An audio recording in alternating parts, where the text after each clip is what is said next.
This is the Bear Country Outdoors Barely a Podcast. I'm your host, Doug Joyce, and with me is James Forsland and Kris Cantrell. Thanks for joining. Welcome back, everybody. We're here doing the podcast again tonight, and tonight we're going to talk a little bit about what's coming up here in Washington State. Kris has put in for quite a few tags. I have not yet done so, but we still have some time. Make sure you do that before the deadline. I can't remember. I think it's the 31st of this month and the 31st of next month, I believe. Yeah. It goes till, I want to say, like, May for deadline. I'm pretty sure it's March 31st is the multi-season for deer. Oh, for multi-season, yeah. Don't tell them about the multi-season. We don't want them to. We don't want any more competition, Doug. JK. Well, we had a... Oh, yeah, we got to take our phones off the table. Everyone, speaking of, we've had some really good feedback on the podcast. One was, take your goddamn phone off the table. Sorry about that. That was me.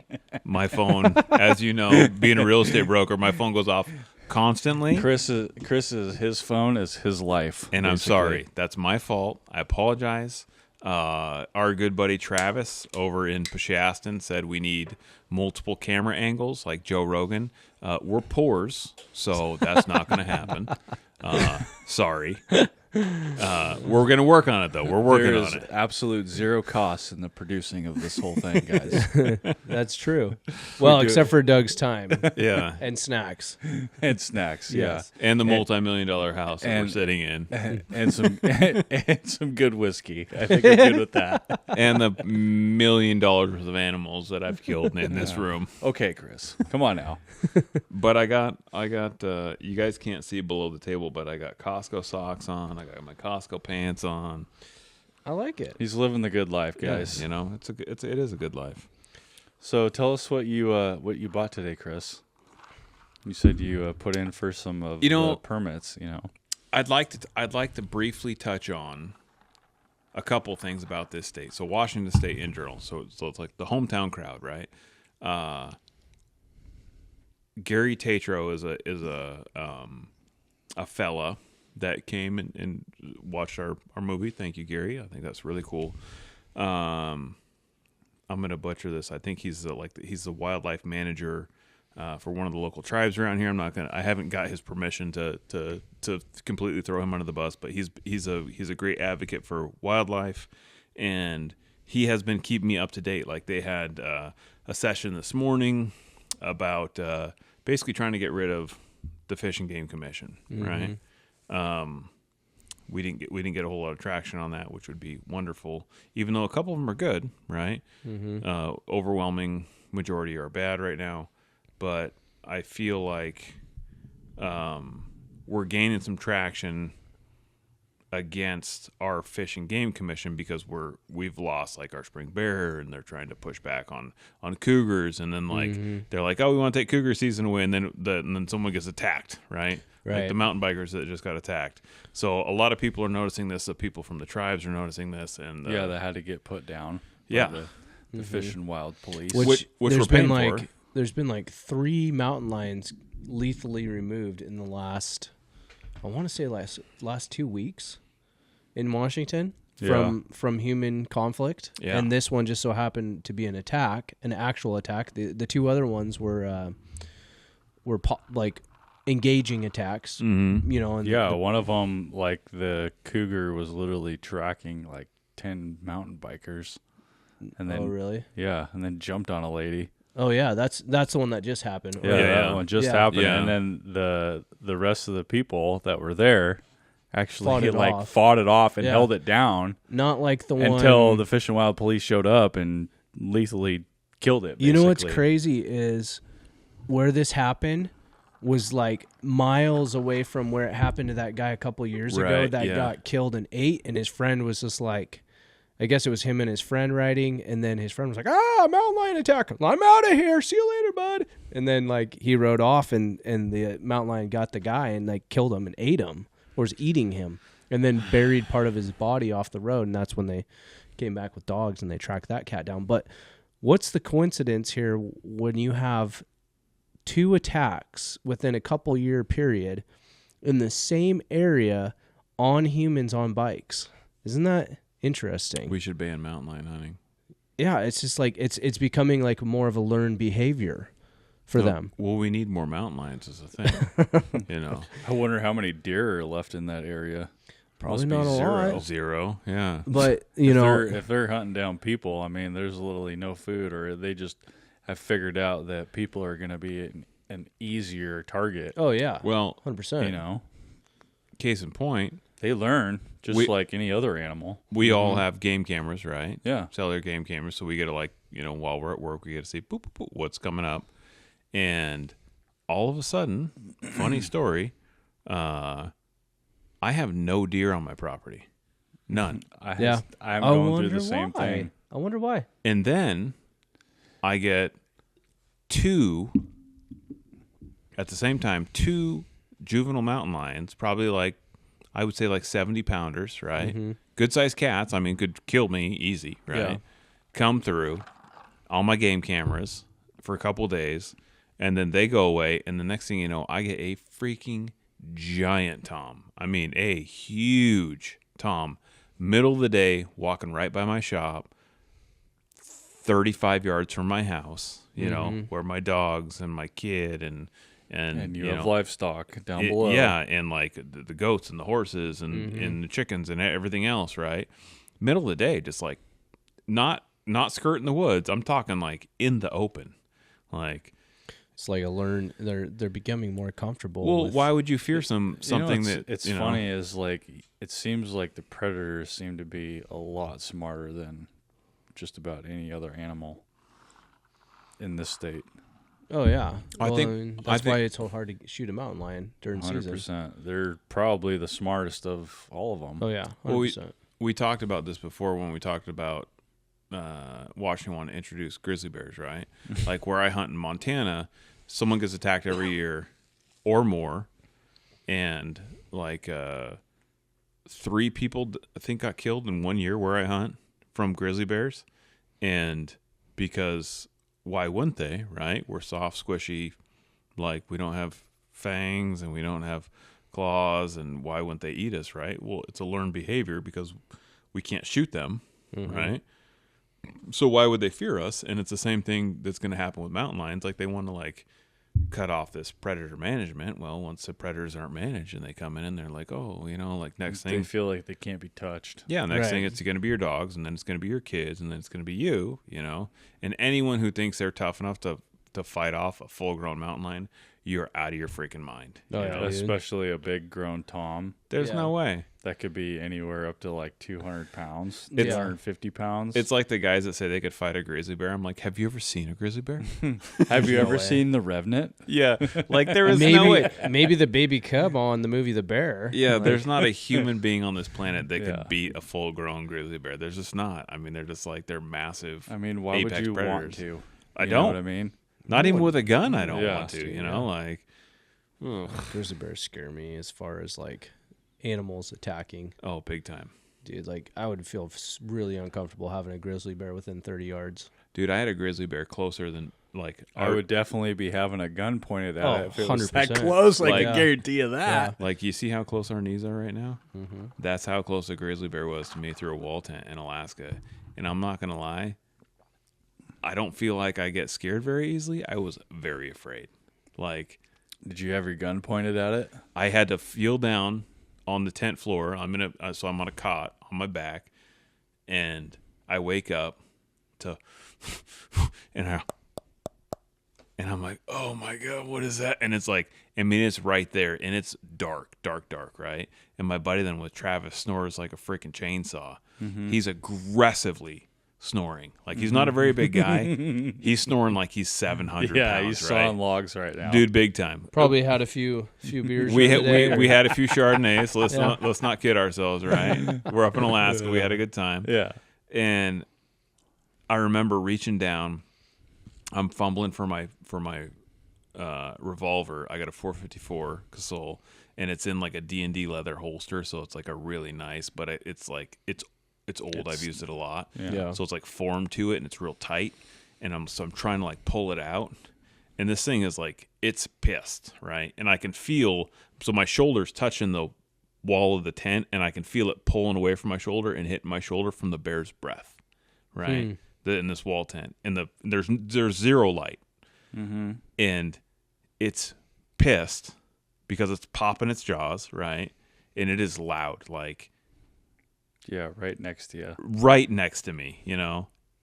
And I'm fumbling around, and I'm thinking, like, you have got to be freaking kidding me, you know, like your buddy's over there that you're up there with his solid logs, and I want to yell at him, right? Has no idea. No idea. Oh, I'm scared shitless too, right? And I'm just like, oh my, so I'm reaching down and I'm trying to get my handgun out of the holster. It's because it's just laid on the floor next to me, right? Yeah. And so I pull it up, and it's in the holster, and I pull the holster off, and I remember laying on my back, and I just like pull and it's got an 8 3/8 inch barrel, right? It's a Taurus, like this big, huge, massive, big old pistol, yeah. And I like point it across my chest, and I'm just thinking, like, I'm gonna be deaf, instantly deaf. Yeah, if I have you're to gonna point blank this thing in the face. Point blank, right? Yeah, 100%. And then I'm thinking, okay, I'm not just gonna like start shooting this bear, right? Yeah, because it hasn't done anything. Yeah, yet. It's pissed, but it's not eating me, right? So I'm like, all right. And I have a flashlight that's magnetic on the base, and it's stuck to the center pole of this wall tent. And so I'm like, and it's dark. I'm talking like darker than the inside of a fat girl. It is dark, dark, dark. I can't see anything, right? And I'm reaching around in the blindness, and I feel that pole, and I'm like, okay, where's that? And I pull this little tiny flashlight off, and I'm like, and I'm walking myself through the scenarios. Here right? we go in this imaginary scenario, right? Okay, this is what, because I'm a hero now. I'm a hero. I'm gonna save the day. I'm gonna save the day, you know. And I'm like, I really don't want to shoot my gun through the wall tent, right? Because not only am I going to put a 1/2 inch hole through the side of the wall tent, but I will instantly be deaf, right? And everybody's gonna wake up and go, "What the happened?" And so I'm like, okay, I'm gonna turn the light on, and I'm gonna yell, like, get out of here, bear, right? And then if I feel something come through the tent, then I'll start shooting, right? Because I really don't want to shoot. And you're not going to stop pulling the trigger. We are in the middle of East Jesus, Alaska. We airboated in like hours, right? Like there is medical help is nowhere to be seen. I'm dying there. Like if I get a scratch, I'm dying there, right? There's no like we're a long ways. So I'm like, hit the light, and I'm like, get out of here, bear. And I'm like, you know, I'm tensed up, I hold my breath, and I'm like, and because when I turn the light on, and I start yelling, and the gun's just pointed in the general direction of the sound, and then I can hear the bear runs off, right? And my buddy Trav wakes up, he's like, and I'm like, oh, there's a bear, you know, and it sounded like he drug our cooler off, right? Because I could hear the brush, right? Right. Like, you know, like and it's low brush, you know. So I'm thinking like, oh crap, he got one of our coolers. Long story short, we look in the morning, we don't see a cooler, and he's like, oh, it was a beaver, you know. And I'm like, because there was a beaver. Yeah, because we're camped on the river, and he's like, oh, it was a beaver. I'm like, I don't think so, Trav. It wasn't a beaver, you know. And then I'm like defensive, you know, like, oh, I know what a bear sounds like, you know. Yeah. And then like a day later, we see the bear up on the hill, and I see why it sounded like dragging the cooler off. This bear is gigantic. I'm talking like its head is as wide as this table. I'm like a 2-foot wide head. It was massive in and like we saw its tracks, you know, everywhere, all over there. And its freaking belly's like dragging on the ground. This bear was huge and could have eaten. Oh yeah. Could have eaten me no problem. Damn. Yeah. Scary shit. Yeah, that's crazy. Totally sidetracked on that. No, that's okay. I would totally love to have those here in Washington State. Let's reintroduce That'd be those. Great. Yeah. I would love that. Yeah. You ever pooped your pants, Doug? Yeah. It would be such Alaska a mess. is the wild frontier. I mean, they're damn near trying to make and Washington like people that grow up in Alaska grow up having it driven in their head every single day about being bear smart and knowing what to do and how to act around bears. Yeah. Imagine always have a gun. Now bring them here with REI and granola crunchers everywhere, and and everyone's selling bear mace. I mean, what good is that going to do you? Makes you spicy. I mean, and half the people don't even know how to deploy it. And Matt told us some stories about having and using that up in Alberta. Yeah, and it didn't even work. And those were just black bears. Yeah, right. Not even very big black bears. Right. Yeah. I mean, like. Dude, and if a black bear or any bear wants to get at you, they ain't gonna stop from anything unless you shoot them. That's a great story, by the way. It is a great story. It's a good story. Put it in its right here, right here, right here, right here, yeah, right here, right here, right here, right here. Shoot them somewhere. Yeah. Who was it? Hayes Taxidermy had a post that he shared a while back, and it was a bear skull, and he found a .22 long rifle bullet underneath the skin, healed between the skull and the skin right here between the eyes. Really? Yeah. So if you shoot it in the head, make sure it's a big enough bullet to penetrate, don't shoot it with a .22 or even probably a 9mm. I don't even know. I mean, you're the ballistic guys. Is a 9mm going to get through hide and that thick bone head? I will tell you from personal experience. If you hit it in a soft spot, maybe if you hit it but in like the right eye, here, that's like one of the thickest parts of the skull. You hit it right in the forehead. I don't know. I have a picture from a good buddy of mine, very good buddy of mine, who was moose hunting, and they walked up on a moose and it was still alive, and he shot it point blank in the head, like basically between the antlers just down below, right, which is a thick part of skull, right? Mm-hmm. But he was shooting a .44 Magnum. It was the same exact handgun that I have. It's a Smith & Wesson 629. It's an ultralight handgun. It's really nice, 4-inch barrels. Yeah, I like that. But he's shooting the buffalo boar hard cast lead. They're grizzly bear loads, so they're super hot. Yeah, super hot loads, like really, really hot loads, and it's hard cast lead. And that bullet splattered on the skull and did not penetrate. Really? Point blank. No kidding. Point blank. I'm talking like 2 feet. Yeah. So in my opinion, you think that would happen to a 460 round?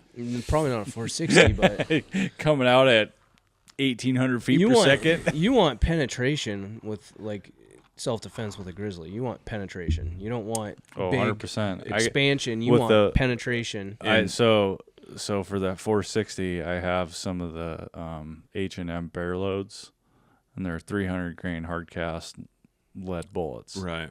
Traveling at 1,800 feet per second. Yeah. I have a pistol. Yeah, that's pretty hot. Yeah. But I don't know if shooting a bear in the face, unless like if you have a big rifle, if you have a big bore rifle, yeah. But like if a bear's charging you, you're not trying to hit it in the head. You're trying to put it in its chest. Well, just in the general, I think. Yeah. The chances of you hitting in the head are pretty good if they're running at you. 100%. Like chest is always a good. Because if they're running at you, you're aiming right center mass of the entire thing. Yeah. And just let her rip. You're gonna have muzzle rise most likely. Whatever you're gonna shoot, like you're gonna be shooting a bunch of times. So if you start at the chest, you're gonna end up over the top of the bear by the time you're done squeezing the trigger. Right. I know this from personal experience shooting a bear that's charging me. Mm-hmm. So you squeeze the trigger very, very quickly. Well, you might even hit it. Like I've shot a couple things that have charged me, not just bears. But if they're moving fast enough, a lot of times you'll hit them in the back and rip like top of the back. Right. And like that's a good slowing down or stopping point. Just too, hitting for bears. anything in the animal is a good idea. Like before they get to you, and not quitting until your firearm is empty. I think is a key point here, because it's scary as shit. And like I said, I was shocked when he showed me, because he asked me, he's like, oh, what should I get for bears? Because we're hunting. It's the same Travis, the same guy I went hunting with, right? And we're hunting in the area with the grizzly bears. I have the 44. He's got the 44 mag. And I used to carry that 44 mag because it's so much lighter than my 454. Yeah. Which is really nice, right? And I'm like, oh, yeah, carry this. And the bear loads and just smash through it. And they're, whatever they are, 250 grain rounds or maybe even 300 grain rounds, Yeah. And in my 454, I have the 400 grain hard cast lead rounds, and I'm like, oh yeah, I'll kill a truck with this thing. And I'm like, after seeing that, I'm like, I don't know, maybe not. Maybe I need to shoot a bigger gun. Maybe I need a 375 Shy-Tac. Yeah. I don't know. It's just crazy though. You just need to go back to the good old days and start shooting shit with a 45-70. Yeah. Well, you used to hear the stories too. Like, I don't know, might be old guy stories, but like people shooting a bear, trying to hit it between the eyes and it ricocheting off the skull. Right. Yeah. I mean, it makes sense. Yeah. I mean, if it's hard enough bone and you hit that, I mean, it's like a natural ridge. Yeah. Unless you hit it in the eyeball or something, in the eye socket. Yeah, you got to hit a soft spot. Yeah. Not that good. Mm-hmm. No. And don't aim between the eyes. Aim at the nose. Yeah. If you hit it in the nose, I feel like no matter what, that bear's not going to be. Yeah. It's going to be messed up. Oh, dude. It'd mangle it, like knock all its teeth out. Well, because, I mean, think about it. If you look at a skull, like, there's a hole about that big. Right. Yeah. Right there in the middle of the nose. Like frontal mouth shots. Remember that bear that Brent Thiel shot? Oh, yeah. Didn't it, like, you could tell someone had shot it? Someone had shot it in the face. The bear, it must have been from the side. So I can't wait to see. Could have been frontal, and then like because the way angle. it looked like. So we need to have him back on, and we'll post a picture of that. So this bear, number one, is old. I'm talking. He hasn't had it aged. I would be shocked if it's not 20 years old. And it is massive. If you guys haven't seen it, and he just picked it up at the taxidermy. Yeah, right? so Brandon Flansburgh at Stuffed Taxidermy just did this. So look up Stuffed Taxidermy on Instagram. Look at the bear. Yeah, he's got some Brent cool Thiel, shit. Hunterman Thiel. That's his handle on Instagram. This bear's huge. I mean, it's like a 21-inch skull. Yeah, I mean, it's massive. It's Boone and Crockett. It's massive, and when you look at the picture, I think he has a picture of it. So he had the skull beetled, right? And he showed me a close-up of the skull, and you can see bullet fragments embedded in the the front of the face that is like completely just mangled, mangled. But it like knocked out old. the canines, right? And it's healed. Side? Yeah, like half of its face is missing, right? Yeah.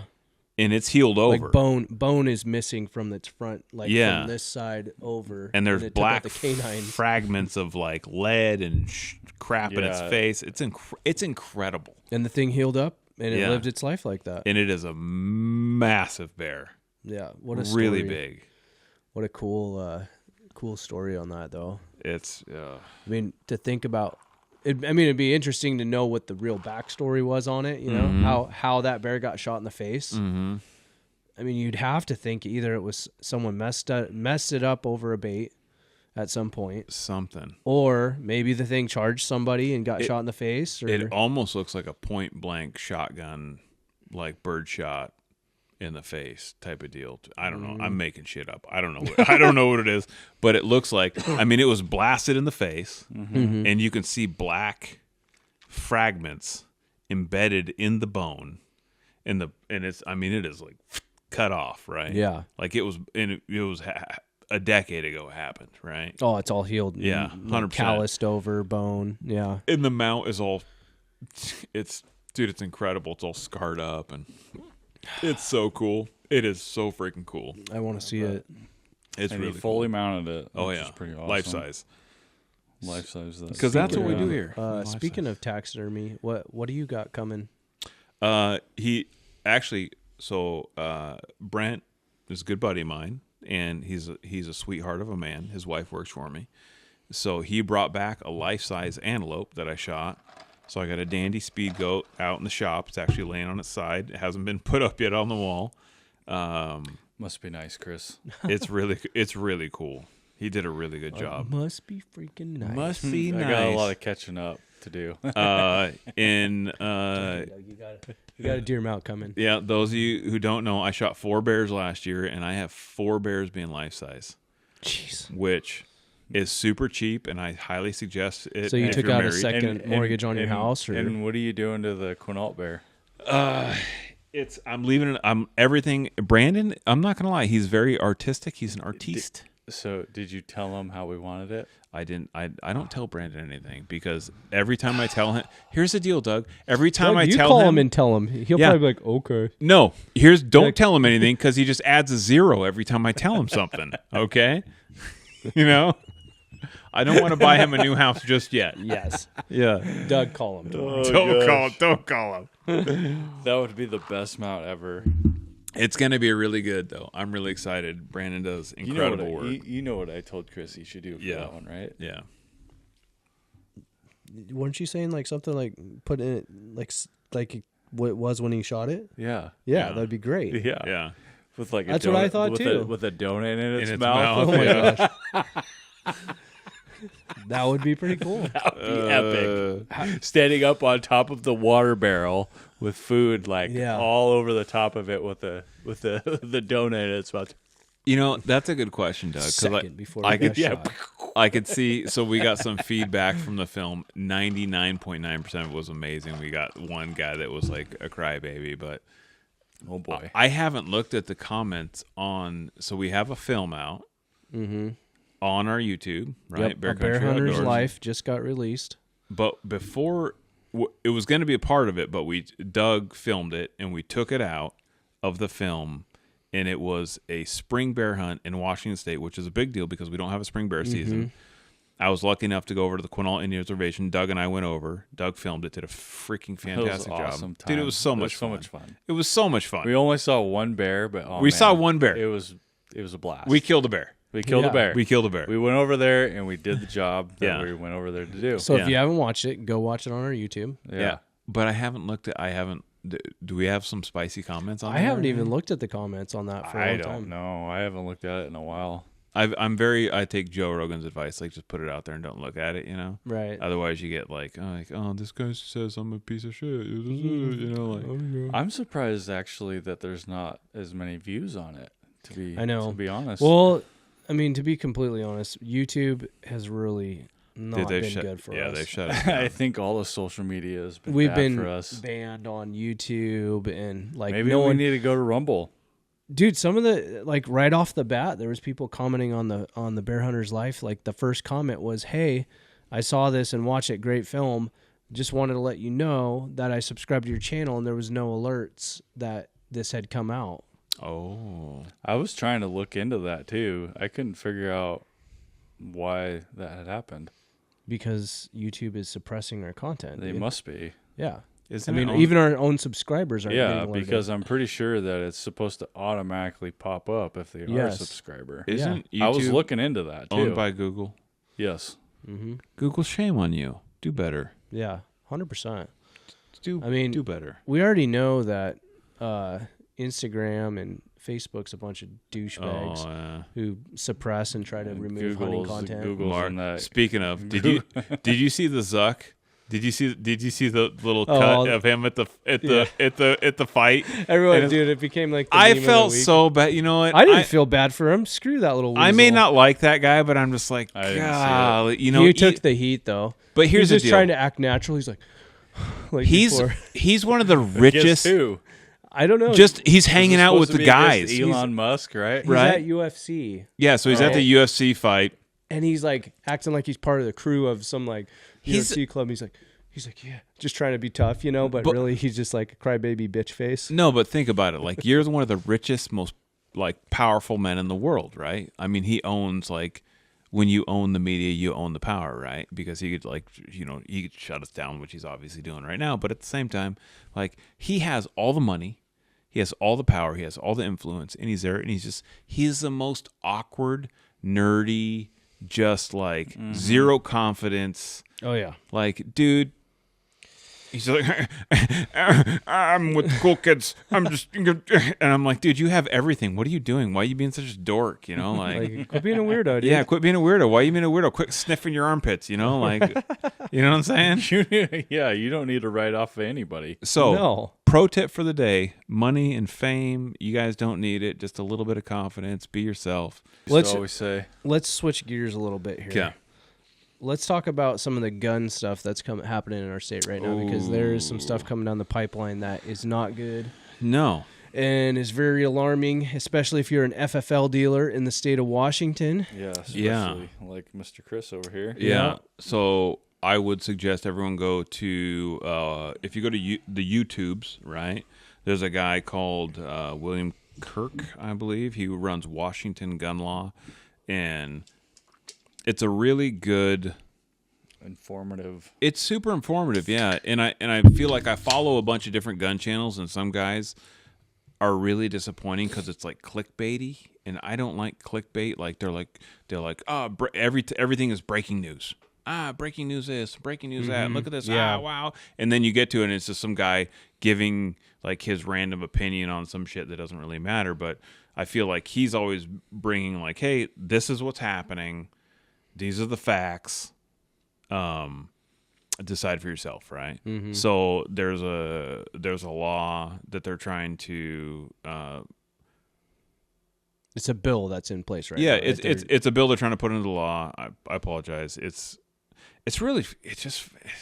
I'm trying not to get fired up. The last podcast, Doug and I got fired up, and I started dropping F-bombs, and I get really riled up. Yeah. It's We'll leave it at that. yeah. Well, it gets me. I all of a sudden I turn Italian and I start doing this with my hand. I'm like, like, what are you doing? Like, You're doing that, except for you're doing that with your mouth. Yeah, it doesn't make any sense. Like they're trying to put all these laws in place to ban FFLs, right? Like so they're like, hey, it's a long game.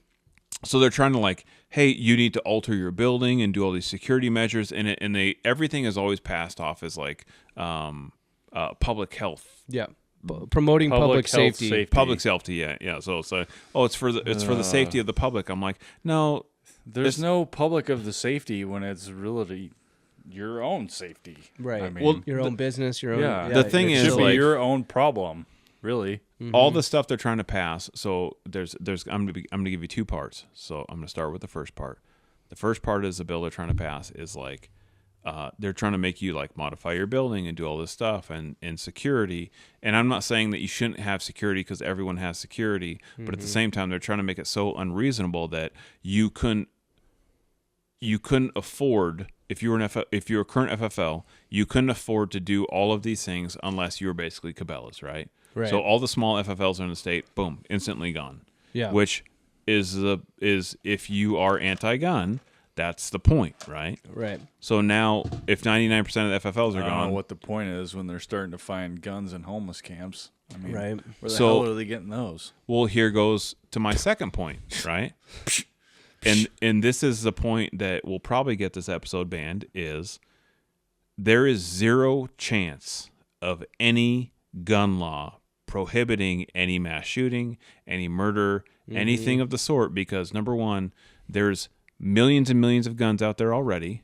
And number two, it's a mental health crisis. If you're crazy, there is no fixing it. If you want to kill someone, you cannot fix that. There's no background check that's going to stop you from being crazy. There's no background check. There's no law that you're going to put in place that's going to stop some mentally, whatever happened to you in your past, and this person is whatever you're going to do. And this, like all the trans shooters out there, like, hey, you gave these kids a bunch of hormones and you cut their privates off. What do you think is going to happen? Like, right. I can't, that's like the most horrible thing that could have happened to me ever. And now they get guns and they kill these people. Like, well, what did you expect? It's like, it's a common sense thing. So it's really disappointing as a gun shop owner, like myself, like, hey, I don't, it's up to me who I can sell guns to, right? Like I can refuse service to anyone, right? Yeah. Right. As So a business, you have that right. And I have done right that. I've had people come in to where I'm like, I don't feel comfortable doing this. Maybe you go down.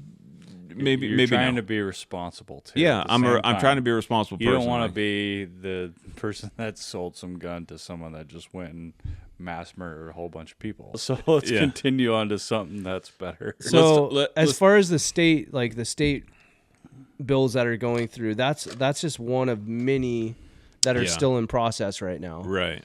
Of stuff that's gonna be seems two-way. Like it's just a never-ending cycle of just bullshit. It never stops, and I don't know when people are gonna understand that it doesn't matter how many gun laws you implement. It's not fixing the problem, and it's not going to fix the problem. The solution is what people want to look past, which is mental health and treating people with kindness and respect and getting all this junk out of your face all the time, you know, all this disruptive garbage that people feed themselves. It's a mess, you know. I think that and evil's going to do evil. Kids these days are raised by soft parents, right? And 100%. They're put in shitty educational systems who push political agendas, which is all of it, you know, other and than homeschooling. And then here's the deal: you gotta have all these ingredients, right? And they're shit ingredients, like education system shit, parents are shit, everything you're pushing, social media is shit, and then you put this child through all of this, and then they come out shit, and you're surprised. Mm-hmm. Like, oh, they shot up a school. What happened? And it seems like it really only got really bad like less than 10 years ago. I feel the same way. You know what I mean? Well, I mean, really like, do. Because I don't remember first school shooting that I BS. remember happening, you know, or first big mass shooting that I remember being a big story was Columbine, and we were in school. Yeah, we were in grade school. In grade school when that happened. And then it's continued to escalate over the years past that point. Yeah. And honestly, I really do believe this. I think a lot of it is parenting, because you see these kids, and I personally, as a child, when I was bad, I got spanked, right? And I learned that for every action, there's a reaction, right? Like, I did something bad, I got treated bad, right? So I didn't do the bad things anymore. And kids these days don't realize, like, I've only had to spank my kid one time, you know, physically, right? And it didn't really do the job, but if I put her in the corner, it crushes her. She cries her eyes out, right? And so I'm like, okay, when she does something bad, I'll put her in the corner, or I'll take, now that she's getting older, like, I'll take something away, like maybe I take her iPad away or something. And it, like, dude, it's, I mean, tears and the whole deal, and like, she doesn't do bad things, right? Because she knows that if she does something bad will happen back, right? Mm-hmm. Is it easy for me? Absolutely not. I love her to death. She's the most important thing in my whole world. But it's not my job to be nice to my child. It's my job to raise a good human being. It's your job to be a parent. Yeah, I'm a parent, right? And that is the weak point in America right now. And I see these. Everyone wants to be their kid's friend, and yeah, I see these like celebrity parents, and I want to slap the dog shit out of them. I'm like, 100%. You are the problem. 100%. Zero apologies. And there's too many of those people out there right now. Yeah, and they're just like, oh, I'm just soft parenting with my. Instead of telling my child no, we're gonna hug it out, and we're gonna, you know, if she wants to, I'm gonna support it. Yeah, if she wants to stab the cat, it's okay because she's feeling angry, and the cat needs to accept the stabbing, you know. And I'm like, that's a little excessive. It's explanation. I swear, but yeah, it is what it is. I'm sure it's happening. It's what's happening, you know. Watch it on the news. Cat stabbings happening everywhere in America. Where do you think all these serial killers come from? I mean, these kids are killing kids, you know. And I'm like, it's parents' fault. It's really messed up. Yeah, fault. It comes down to parenting and everything else. I mean, as a society, dude, we're just crumbling. Like, there's a lot of good left in the world, and there's a lot of good. You know, there's a lot of bad influence out there. Yeah, exactly. There's a lot of bad influence, and there's a ton of evil out there. And evil is gonna do evil is prowling bad. Mm-hmm. Speaking of evil, our Washington State Fish and Game Commission. Oh, here we go. Yeah, let's hear it. Let's talk about them right now. So they're just a bunch of evil.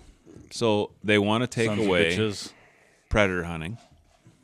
People are getting constantly attacked by predators. Mm-hmm. They want to take away our bear hunting. So they already took away our spring season. Yep. Which, by the way, if you're new to this podcast, we had a fundraiser for Sportsman's Alliance where we raised a bunch of money to sue the Washington State Fish and Game Commission. I'm really excited for a bunch of these lawsuits to come to fruition. Mm-hmm. One of them, which I'm really excited about, is the State Fish and Game Commission took all of our money to have the opportunity to hunt for spring bear, right? You had to put in a tag, right? And then they illegally took the spring bear away. So it's a lottery system. It's a lottery system, yeah. An investment. Yeah. You're investing in your future of hunting, right? So we are gearing up for this lawsuit with Sportsman's Alliance to sue the state of Washington to get all of our money back. So when you look, I have the papers sitting over here, and you can see the points that I have bought for spring bear. Now, if you are a sportsman in Washington or a woman that have put in for spring bear, the state owes you that money back for stealing that spring bear. And not only do they owe you that money back, but they owe you the seasons that you have not been able to put in for and go spring bear hunting. Now, I'll let the lawyers figure out like the whatever they call it, logistics. The what do they call when they hurt your feelings? What's the emotional damage? Yeah. Yeah. I have some emotional damage. I do too, dude. It's a lot. So, long story short, fishing game, unfortunately, I feel like fishing game, there's a bunch of good people in fishing game. I know there is. But the commission has ruined it to the point to where now we have to sue them. Yeah. And Bob Ferguson will lose. Mm-hmm. Bob, if you're listening, there's not a chance in hell that you're going to win this. You're going to lose a bunch of the state's money. Yeah. It's Bob Ferguson's fault, and it's Jay Inslee's fault. They're horrible human people. Mm-hmm. They put these people in play, right? Right. They handpicked them. The Lorna Smiths are in play because of Jay Inslee, right? And his bunch of clowns. And his cronies. And then we have Bob Ferguson backing them up with the lawsuits, right? Mm-hmm. Which we're paying for. Yep. So long story short, we're going to sue them. We're going to win for sure. We're talking millions and millions and millions and millions of dollars that they've stole from Washington sportsmen and women. And that's where there's going to be some ground made up, because the normal everyday taxpayers who maybe aren't pro hunting or maybe hunters, in general, are going to look at that and go, wait, we have to give how much money to this because of why? And this is why? Because you guys stole a spring bear season. Now we have to take tens of millions of dollars out of our tax money to fix our roads and do all this stuff to pay back to these people because you stole it? That doesn't make sense. That doesn't make any sense. Hopefully that's the message we'll send across. I really hope to the general public. Don't put shitty people in play, right? Right. Don't put poor decision making in power. And Baker is a terrible pick, and Lorna Smith is a terrible pick, and they're unfortunately and Tim Reagan, and there's a bunch of people. There's a bunch of them. I would say 6 or 7. Yeah, and there's a couple other ones that are. And I feel like on the rails. Yeah. On the rails, so to speak. There's a lot of pretenders there too. Thankfully, we have raised hundreds of thousands of dollars to sue them and to make collectively this happen. Between us and other groups. There's a bunch of really good local organizations. Crazy Elk. So I don't know if you guys saw James's story, but I just got a T-shirt, fundraising T-shirt. Yep, go check it out. If it's still available, you should go buy one. It's a sweet T-shirt, by the way. It's Crazy really nice. Elk. Shout out, Ross. Yep, and Steve Bell, competitive shooter, just did a fundraiser down south. Thank you, Steve. Great guy. And I think that we just need to support the people that support us. And I'm sick of getting stolen from, and I'm sick of getting beat up. And so we're going to sue them. We're going to get a bunch of money back out of them, and we're going to make them pay. And you can't do bad things with no repercussions. And I think that's the biggest point, is when you try and do something bad, there will be a repercussion. Don't steal from good. There's always going to be a reaction to it. And it's not just an opposite and equal reaction. It's, I'm sick of this and I'm coming for everything now. Like I'm ready. So we're going to gear up for another fundraiser. Hopefully here to do the same thing. Fight these people that are trying to take stuff away from us that we have literally earned as human beings. Yeah, like we've paid in all this money. Our forefathers have. I'll let you finish here in a second. I'm going to let you finish. Not to Stephen Ranelli. We're going all over the place. I'm going to warn you. We really got to I would really like to see some of these other big names and big companies step up and do what we're doing for these fundraising events. We've been preaching. You've been preaching that from the beginning. We've been beating the shit out of this for 3 years now. where are all these big influencers in the state of Washington, hunters out there doing their own fundraisers and like trying to help with this battle? I mean, I'm not talking about sharing an Instagram story or Facebook post or something like that and feeling like you're making an impact. I'm talking about actually getting your hands bloody and getting in there and actually doing something. Like if we had 10 big companies and influencers all promoting their own fundraisers in the state, we could have $1 million for lawsuit money right now and be beating the holy living piss out of these commissioners in lawsuits. I think we've had, Phelps game calls donated some stuff. It seems like a lot of them just don't want to get involved. No, well, I'm not just talking about like company. Not when I say companies, I mean like groups. Like, where's Born and Raised in all this? Where's some of these other big influencers in the state of Washington? Where's Elk Shape guy? Right. Like all these people that are basically making hunting their living are acting like, man, we'll let somebody else fight the fight, and we'll just keep doing our thing on the side. And it's speaking of fighting the good fight, it gets me irritated. You know who's fighting the good fight right now? End of the month, March 30th. 5 to 9. Yeah. The American Bear Foundation. Yep. Who I spoke to this fellow named Doug Bose. Which we've had on the podcast. It was a good podcast. Check it out. Which episode was that? I don't remember. It was in the first season. Okay. Just go back and you'll find it. Doug's a nice guy. Yeah. Doug is a nice guy, and I think he's one of the OGs of like fighting this stuff. I feel like to take the position that he does as a president, and then he sets up so basically the same thing we did at Skookum, right? Mm-hmm. So that's what he's doing there with the American Bear Foundation to support sports, because American Bear Foundation's Joe's deals, it's a big deal, right? Mm-hmm. Yeah. To support American Bear Foundation and Sportsman's Alliance together to raise money to help fight in Washington. In the American Bear Foundation Washington chapter, it's brand new. It's brand spanking new. Mm-hmm. Yeah. And within a year, right? Yeah, and instead of being like, hey, this is just for us, he's saying, hey, we're going to support Sportsman's Alliance and their attorneys and their massive backing. Yeah, we're benefiting Sportsman's Alliance. That's a huge deal. Fight for Washington, because that's that's like it's a selfless like act we've said, for the greater good. Like it's what we've said in the previous podcast is pretty much what it's come down to. We have to raise money to take legal action, which is what we don't want to do, but.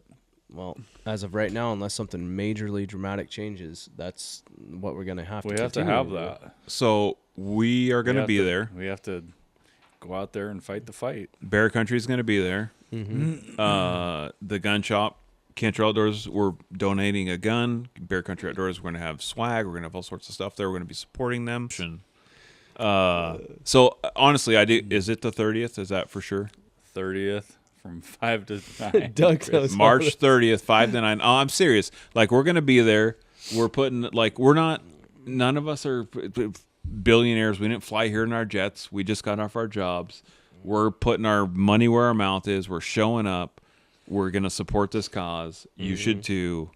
We appreciate you. And we're not trying to put you on the spot. Support a local business too, because Skookum Brewery has always supported Skookum's us. the best. Ron over at Skookum, and I'm sure that they're probably top-notch person. I'm sure Ron's probably gonna kick in some of the benefits that he gets from the beer sales, which is always really cool that he does that. Yeah, and Ron's hazy and IPAs. Hopefully we raise a shit ton of money. Yeah, because we need it. Yeah, not just for Sportsman Alliance, but I hope that American Bear Foundation benefits out of this as well, especially being a brand new, like it's I don't know if you guys know this, but it takes a lot of work to run a foundation like that and to get all those moving parts put together and make it happen.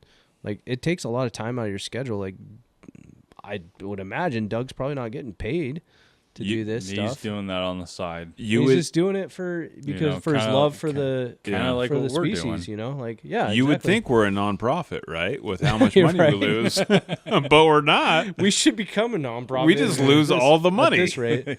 Like we spend money, we're trying We to just raise give it money. away We're to just Sportsman's we Alliance. give away We're just everything. a negative. You know, Negative in the books company. Yeah. I'm just gonna keep giving it away. I'm gonna keep giving it away to good people. I don't give a Yeah. shit. You know, Right. like you only get one spin around this son of a gun, and we got to make it count. So, I think that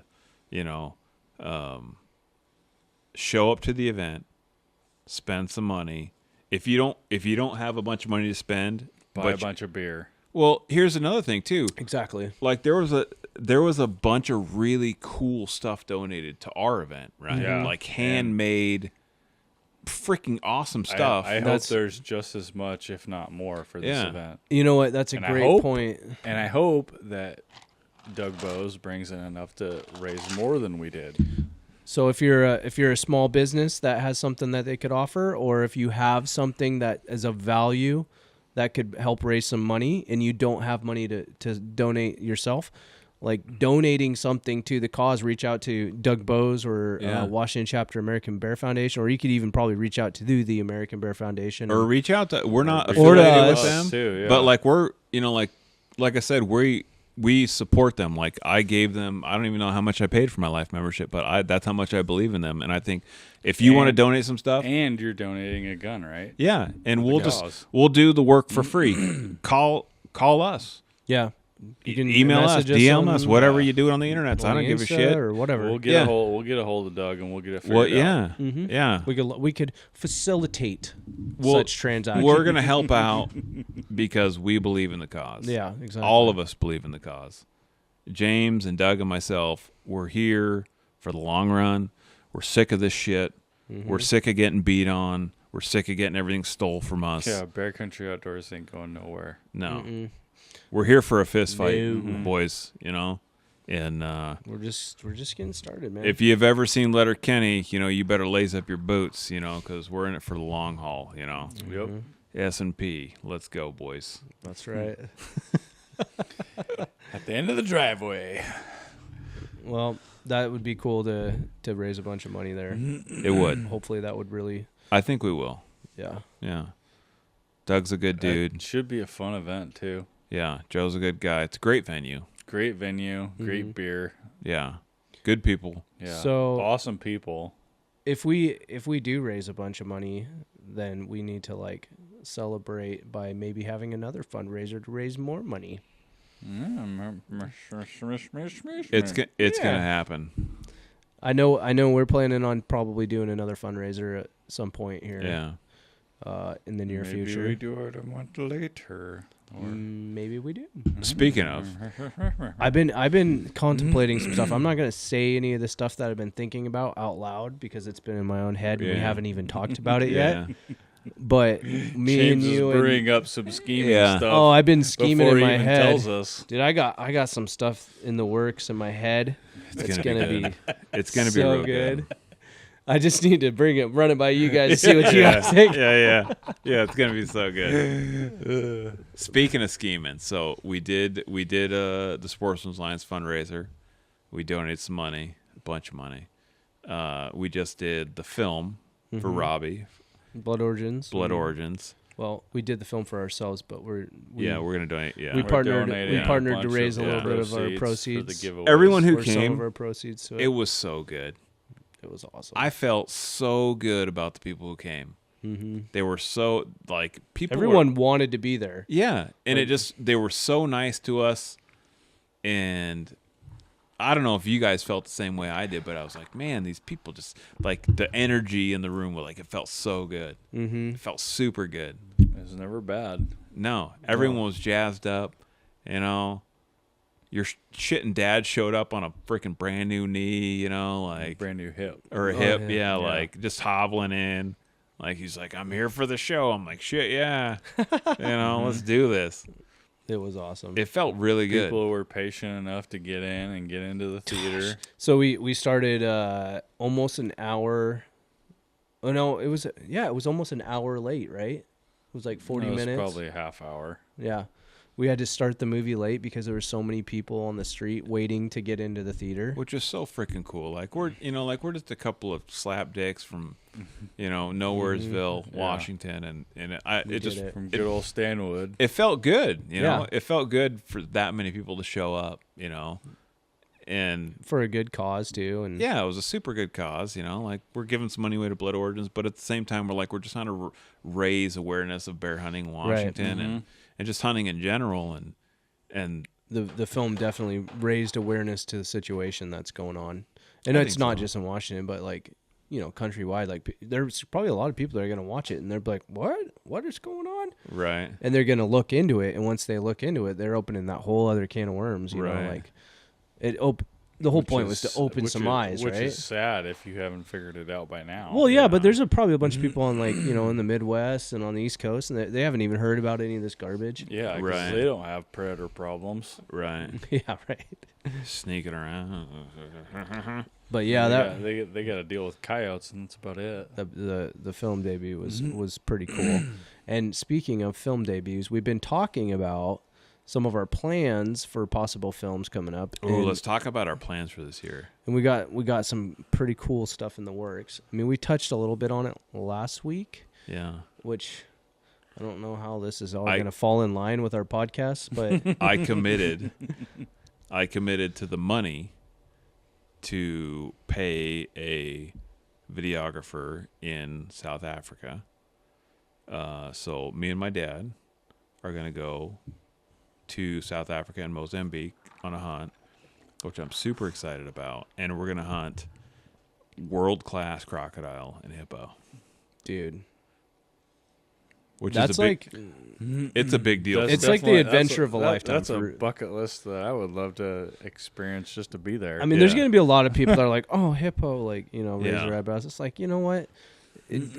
Fun fact about hippos, they're responsible for the most deaths of any species in Africa. So, more than lion. Speaking of hippo, I saw this video of a baby hippo getting eaten by a crocodile, and then the whole herd of hippos came in there and just destroyed that crocodile. Oh yeah, I saw that too. Destroyed. Nature's metal. Yeah. Hippos.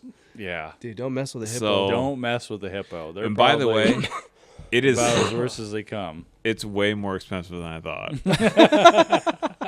I committed, and then I saw the price. And I'm like, oh, there's no backing out now. Here we go.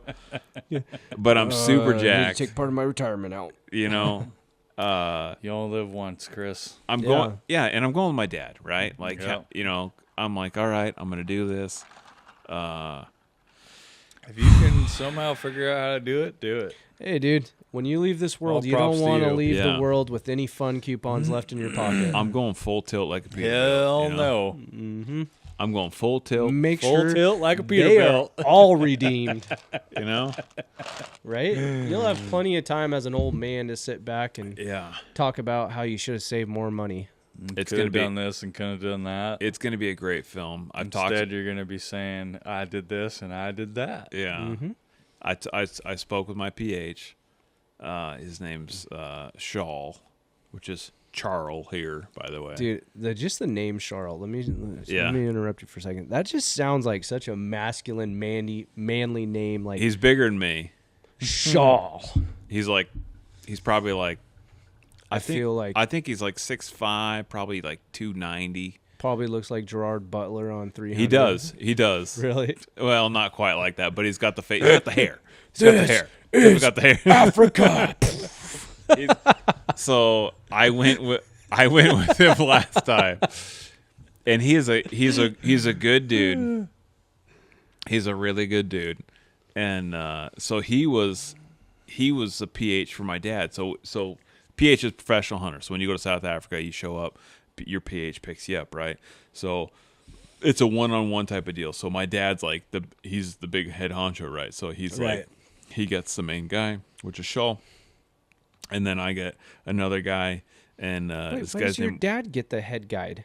because I'm just a peon, right? Okay. My dad's like, he's Papa Ron, right? Oh, he's Papa Ron. Papa All right. Ron. All right. Yeah, you can't deny that. So, He's Papa Ron. You're already giving him special treatment. Yeah. So Right at the gate. I've told this story before. I'm going to tell it again. So we're going. It's really important on this trip because it's at least to me it's very special because I'm going with my mom and my dad, right? Mm-hmm. And my mom doesn't hunt. She doesn't give a shit about hunting, but she doesn't want to be left out. She has FOMO, huge, right? She's Right. like, I need to be there, right? So she shows up. She goes. We show up to the airport. We're going. I'm trying to remember the name of the airlines. It is Emirates, right? Yeah. Jeez. Okay. Yeah. I've never heard of it. It doesn't sound good. So Emirates Airlines, and you fly through Dubai, right? Did people have chickens on their laps on the flight? No, like they No. all have like the head, like the Emirates are loaded, Jim. Okay. yeah, they have like the headdress thing on. I don't know what it's called. The gazillionaires of the Middle East. Yeah, what's Oh, that called? really? What's Yeah. What's the thing they Okay. wear on their head? A turban. I just Yeah, like they all I have just turbans on. envisioned Even a the bunch of gals in goats like and here in chickens sitting on Seattle. people's laps. So the gals in Seattle. We're talking everything like gold, basically. Yeah. is what we're talking Yeah, so- about, Jim. Like I show up. Complete opposite of what you're thinking. We're not Shows how much I know. We're not talking about Afghanistan type crafts. We're talking like There we go. shit in the golden toilets, basically, is what we're talking about. All right. So I show up to SeaTac. Me and my mom, my dad. My mother-in-law drops us off. I built a rifle specifically for this hunt. I'm super excited. Like a really nice rifle.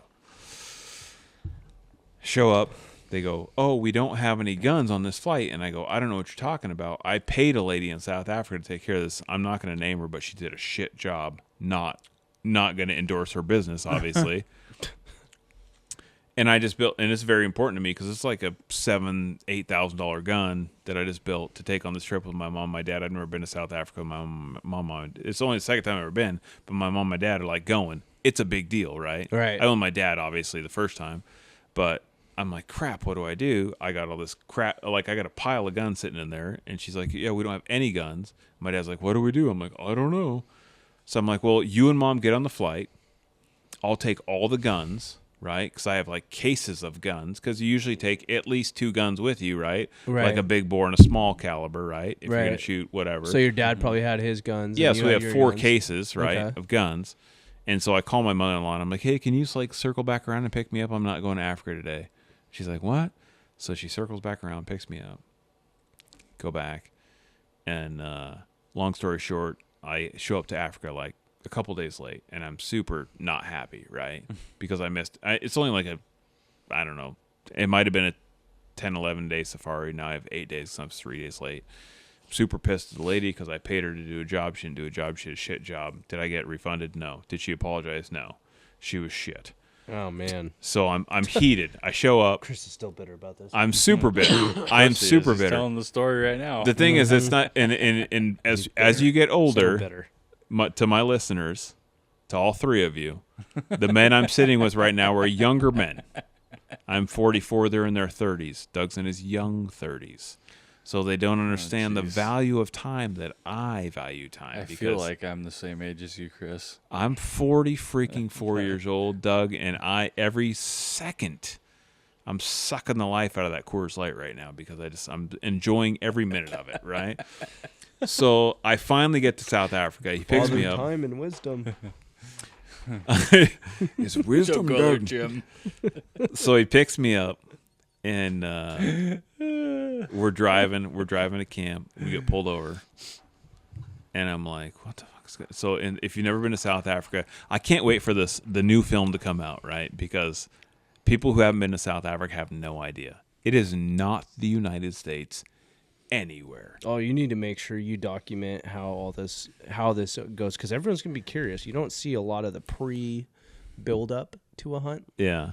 and I'm assuming we'd make this like a documentary Yeah. style Yeah. film. Oh, yeah, absolutely. You gotta almost film everything that you're doing. Yeah, and they I'm have. sure you're gonna get a lot of funny looks, but Oh yeah. Well, they have no that's idea. okay. So we pull up, and I'm maybe just like, he'll just look like a famous person to Yeah. all these people. Yeah, and they'll be like, "You can come hunt with us. We got African lions you can shoot over here." You want to shoot an elephant? Come shoot this big one that keeps He is tearing down my house. he is the great hunter, he must come save us from It was man eaters. I went through the Dubai airport, which I was super excited about. The whole and this is and please Ghost in don't the darkness. Yeah. and this is a factual Mr. statement. Remington. I'm The probably white ghost. I'll probably get canceled because of this, but I walked into you walk into the airport, and in like a typical airport, it's like got all these gates, and you walk through. It's massive, huge. They have like vending machines you can buy gold bars in, What? and I'm not kidding you. The whole thing smells like cologne. Like think of like a Abercrombie and Fitch yes. store. The whole it's all cologne. The whole thing is cologne. The whole Are we airport. talking It's about like the airport in Africa? in Dubai. Oh, in In Dubai. Dubai. Okay. In Dubai, the whole thing is cologne. It smells. Gold bars. It smells of cologne and cologne. I know. I'm like, I'm super confused. Yeah. So I fly into Dubai, and they give me a ton of shit, by the way, in Dubai, and they think they're hilarious. Like when I go into the airport, you don't take your firearms with you, right? You just walk off, and I go in, and I'm like, holy shit! Like I've overactive olfactory senses, right? And I'm like, oh, that's a lot of cologne. Like, jeez, Yeah. The whole airport smells like that. And I was like, I wanted to go outside the airport and kind of experience Dubai because I had a big long layover there, but it was dark outside, and you're like, you can't drink there, and it's kind of weird. And I was like, I don't want to get in trouble, so I'm just going to stay in the airport. So I just walked around, and it was like cologne shop, cologne shop, cologne shop, cologne shop, the whole thing. And it's Really? like vending machine with gold bars, and it was like, I'm like, all right, I'm just gonna sit down and like listen to my iPod. Why would you even have a vending machine with gold bars? Dude, it's Dubai. They have an indoor. It's like you're walking around and it's like, hold on, I forgot to grab gold bars from the vending machine. Yeah, and I'm a poor, so I'm not buying any gold bars, right? So I just sit there. I get on a plane. I fly in Johannesburg, and the guy picks me up. Wayne, nice guy, Wayne Dell Safaris, and he is like, he's doing a. I don't think he has his own safari company at the time. He does now, but he was like just kind of freelancing. Right. For Rosedale Safaris, who I was going with. And so he picks me up and he's like, like, hey, how you doing? I'm like, hey, I'm good, incredible. I love accents, by the way, if you don't know that about me. All accents. Period. Like, that's why you're always like, man, Robbie's such a good guy. dude, I love He's so Robbie's handsome." accent. I'm sure you're one of those guys that likes to repeat it too. Oh, 100%. My wife hates it. Yeah. Hates it. I feel like I'm very good at it, but she's like, they all sound the same. They're all Australian. I've heard your accents. They're not very good, dude. Gosh, They all sound like the same. damn it. I don't care. I'm still going to do them. It all sounds like you have like a slight English accent. It's hurtful, James. That hurts a lot. That hurts a lot. I don't know. You can try. I'm to not prove going to it. do them. No, You I'm can not gonna prove do it to 'em. me Nope, and Doug I'm afterwards. not going to do them. All right.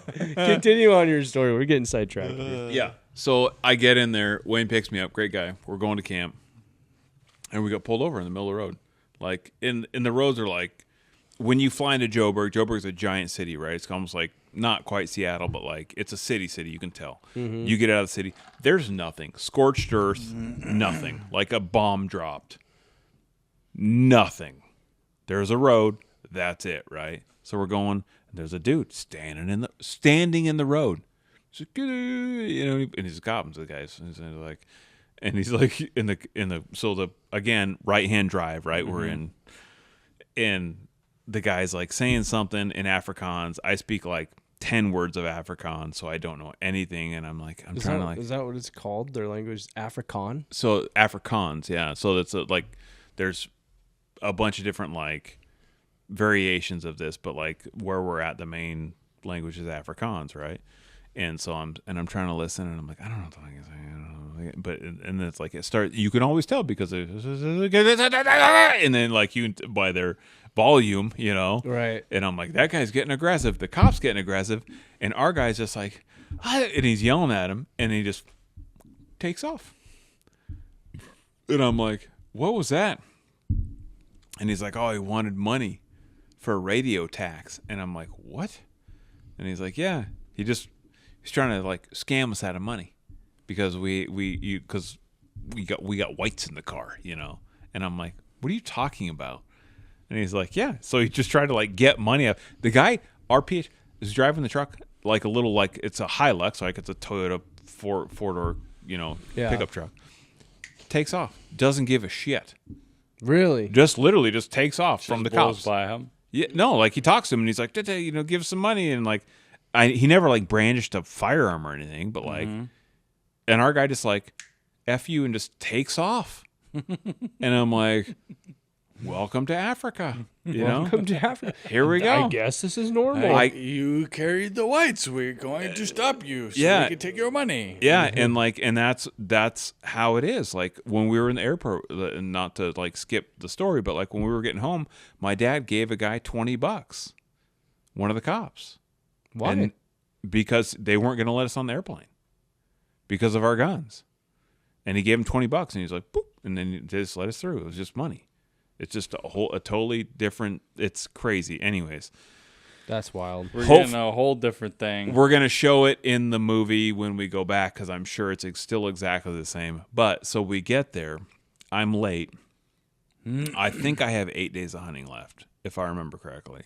And I was supposed to have 11 maybe, and I had 3 or maybe 12 days anyways. And we showed up, and I'm with Wayne Dell. And the first day, like we go, it's night, right? And it's like we have like, I feel like we have like 30 minutes of hunting light, maybe, right? And he's like, "You want to go out?" And I'm like, "Ah, sure, whatever." And I'm being a crybaby, little pissy bitch, right? Like, I'm sitting in the truck, like pouting because I'm late and I didn't want to take my guns, and everything's going wrong. And when we go out and we're hunting zebra or zebra, if you're over there, whatever. And they shoot everything at like 5 yards, like Close range. super close range. Yeah. And I'm like, I don't need to be that close, And so we come across the top of this knoll, and it's not that far. And there's a big, with your naked eye, you see, oh, there's zebra everywhere, all over the hill.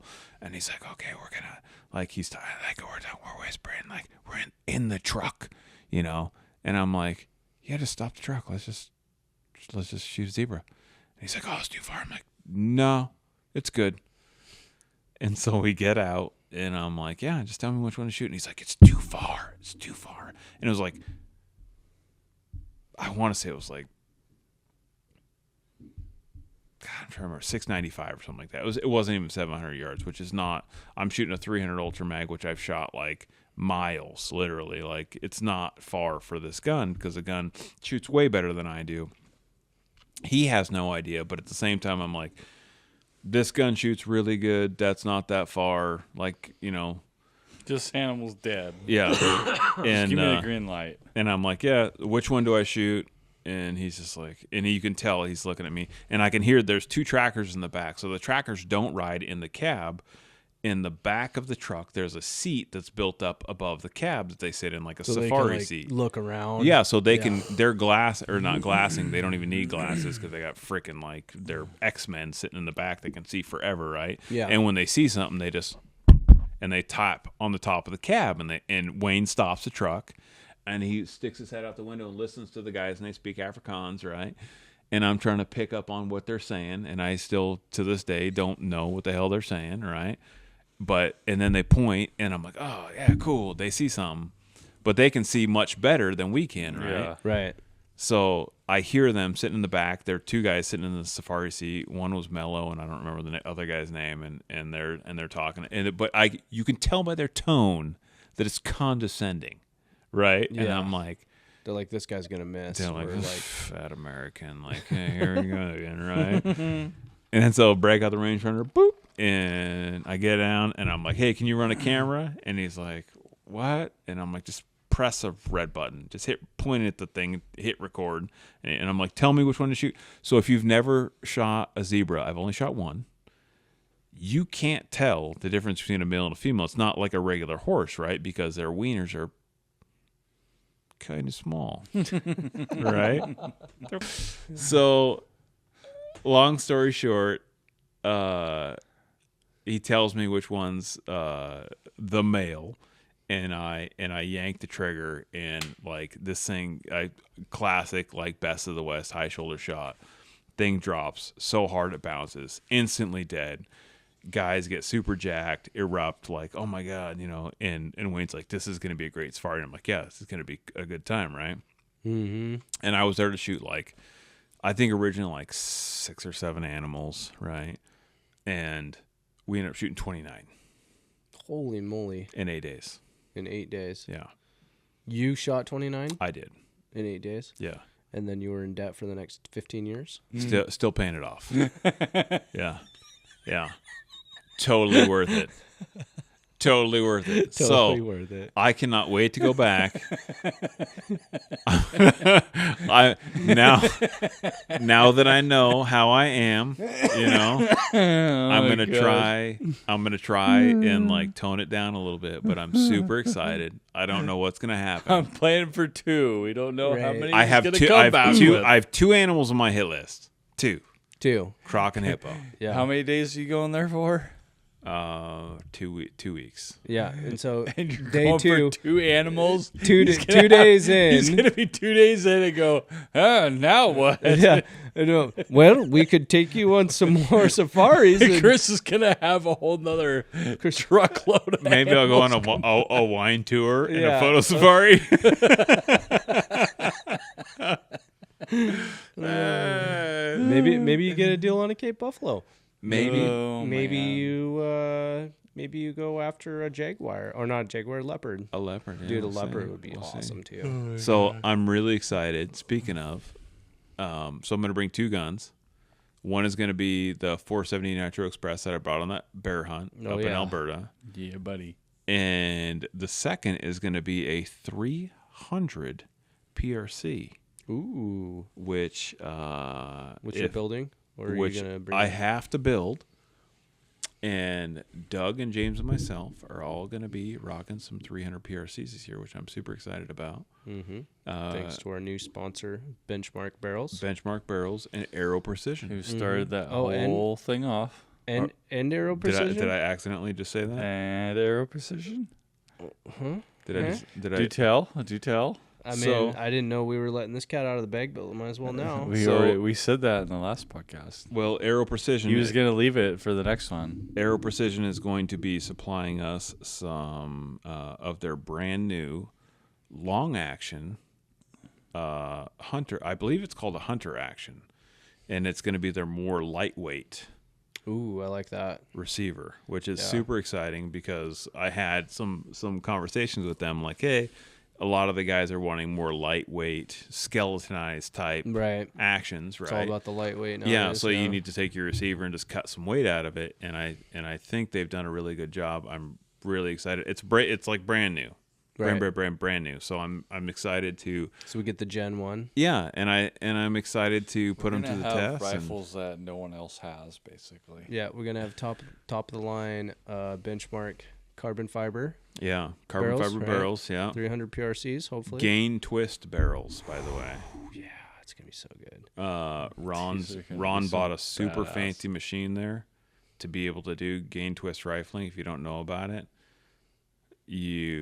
I'm not going to bore you to death with the details, but it's super exciting. Dude, It's I'm going to excited. be. It's going to be really cool. Sounds good. Where are these rifles at, Chris? I got a lot of work coming. to do. Come on.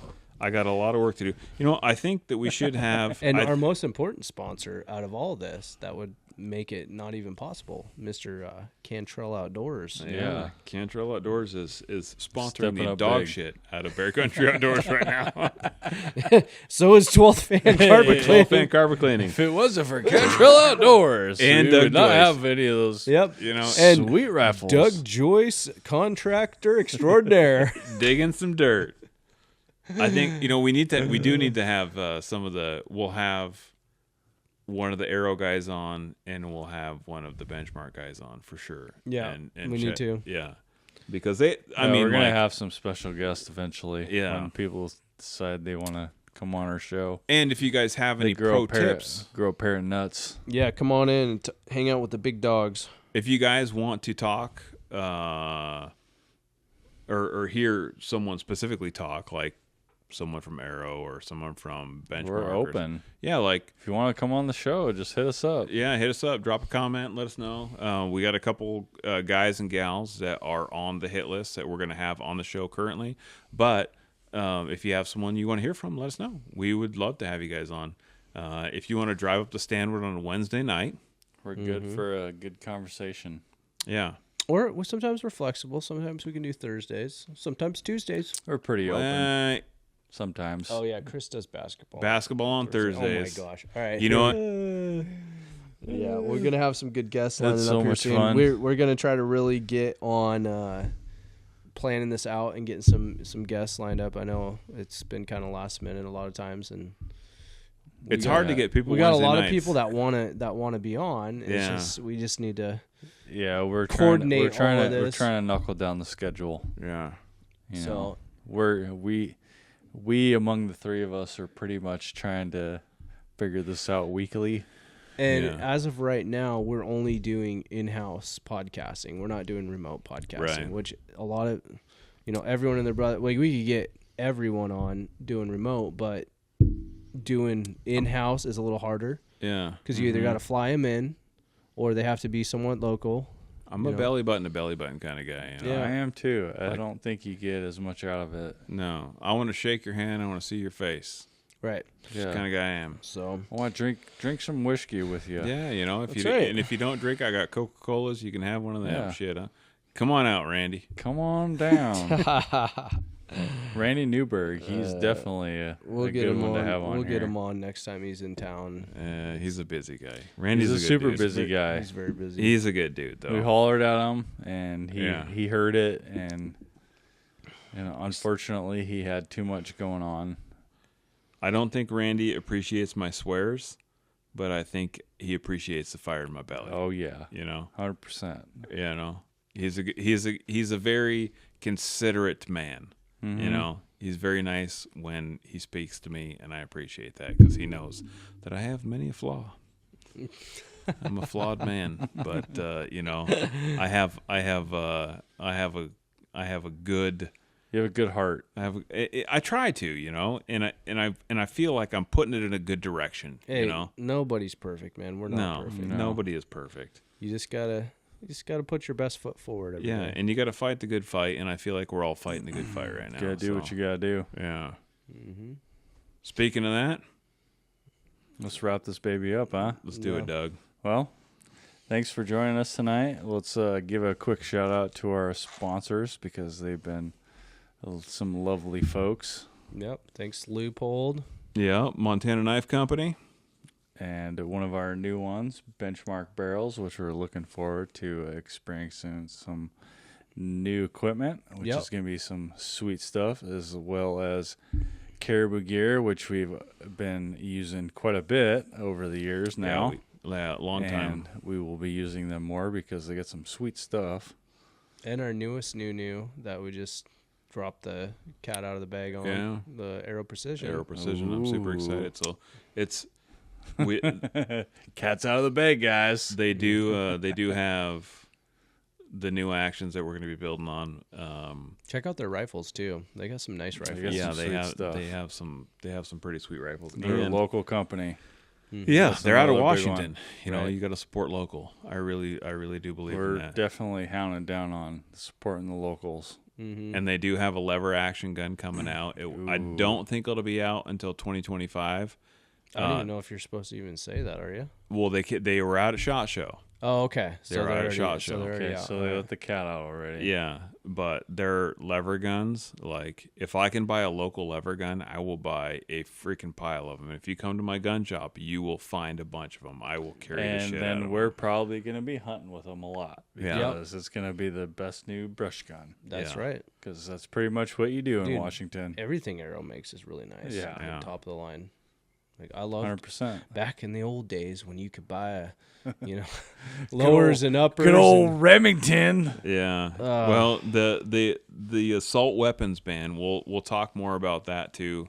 But I had a really good conversation. I know, Doug. We're supposed to wrap this up. No, it's fine. I had a really good conversation with William Kirk from Washington Gun Law. If you guys don't know who it is, I suggest Check him out on YouTube. Yeah, subscribe to his YouTube channel. The guy is very informative, and he has good news for Washington folks. It's going to take a little bit, but hold tight. Gotta fight a little bit. There's light at the end of the tunnel. There's light at the end of All the right. tunnel. Hopefully. Well, we'll have to dive into that maybe on next week. So thanks, William Kirk. Thank you, Aero Precision. Yeah. And until next time, stay humble and hunt hard.